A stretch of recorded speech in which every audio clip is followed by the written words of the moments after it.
Anda kembali bersama kami pemirsa. Sejumlah kepala desa di Kabupaten Jeneponto, Sulawesi Selatan dilaporkan ke Bawaslu atas dugaan pelanggaran netralitas dalam Pilkada 2024. Sementara itu di Cianjur, Jawa Barat, seorang oknum aparatur sipil negara atau ASN ditetapkan sebagai tersangka karena kedapatan berkampanye dengan memobilisasi warga untuk memilih calon bupati petahana.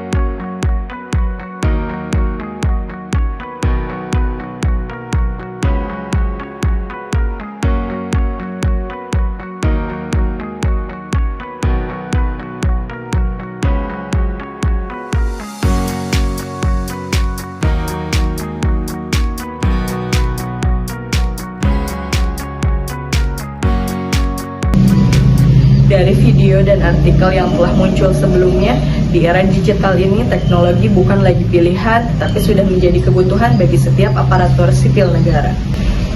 Teknologi hadir untuk mempermudah pekerjaan, mempercepat pelayanan publik, dan memperluas akses masyarakat terhadap informasi. Namun, di balik manfaat besar itu, teknologi juga membawa tantangan baru yang harus dihadapi oleh ASN. Video dan artikel yang telah ditampilkan sebelumnya, kita mengetahui bahwa teknologi dapat memberikan manfaat atau bahkan dapat disalahgunakan. Langkah Badan Kepegawaian Nasional atau BKN menjadi contoh nyata bagaimana teknologi dimanfaatkan secara positif. Penambahan fitur Multi-Factor Authentication atau MFA pada sistem layanan digital ASN seperti SIASN atau MyASN, BKN berupaya untuk memperkuat keamanan data pegawai. Fitur ini memastikan bahwa setiap akses terhadap data ASN dilakukan secara aman, terlindungi dari kebocoran informasi, dan meminimalisir resiko penyalahgunaan akun. Kebijakan ini membawa transformasi digital birokrasi yang tidak hanya soal kecepatan, tetapi juga soal tanggung jawab, keamanan, dan kepercayaan publik. Inilah bentuk nyata dari ASN yang adaptif terhadap perubahan dan berkomitmen untuk menjaga integritas sistem pemerintahan digital. Namun, di sisi lain, tidak sedikit kasus yang menunjukkan bagaimana teknologi disalahgunakan oleh ASN. Salah satunya terlihat dari video yang tadi telah ditampilkan.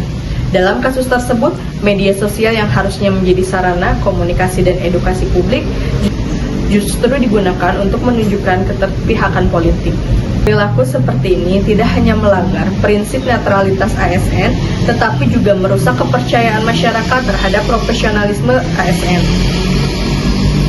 Penyalahgunaan media sosial oleh ASN menjadi peringatan bahwa literasi digital tidak hanya cukup dengan kemampuan teknis, tetapi juga harus disertai dengan pemahaman etika dan tanggung jawab moral. Kedua contoh ini memberikan pelajaran penting bagi kita selaku calon ASN. Pemanfaatan teknologi akan membawa kemajuan jika dijalankan dengan etika pengawasan yang baik, namun sebaliknya bisa menjadi masalah apabila disalahgunakan. Sebagai ASN, kita harus mampu menempatkan diri dengan bijak di dunia digital, menjaga netralitas, menghormati privasi data, dan menghindari perilaku yang merugikan institusi ataupun masyarakat. Teknologi memang memberikan kekuatan besar, tetapi kekuatan harus diimbangi dengan integritas yang kuat pula. Oleh karena itu, mari jadikan kemajuan teknologi sebagai alat untuk memperkuat pelayanan publik, bukan sebagai ruang untuk pelanggaran etika. ASN yang cerdas teknologi adalah ASN yang tidak hanya mahir menggunakan sistem digital, tetapi juga memahami nilai moral di balik penggunaannya. Dengan memanfaatkan teknologi yang aman, etis, dan bertanggung jawab, kita dapat mewujudkan birokrasi yang bersih, profesional, dan berdaya saing di era digital.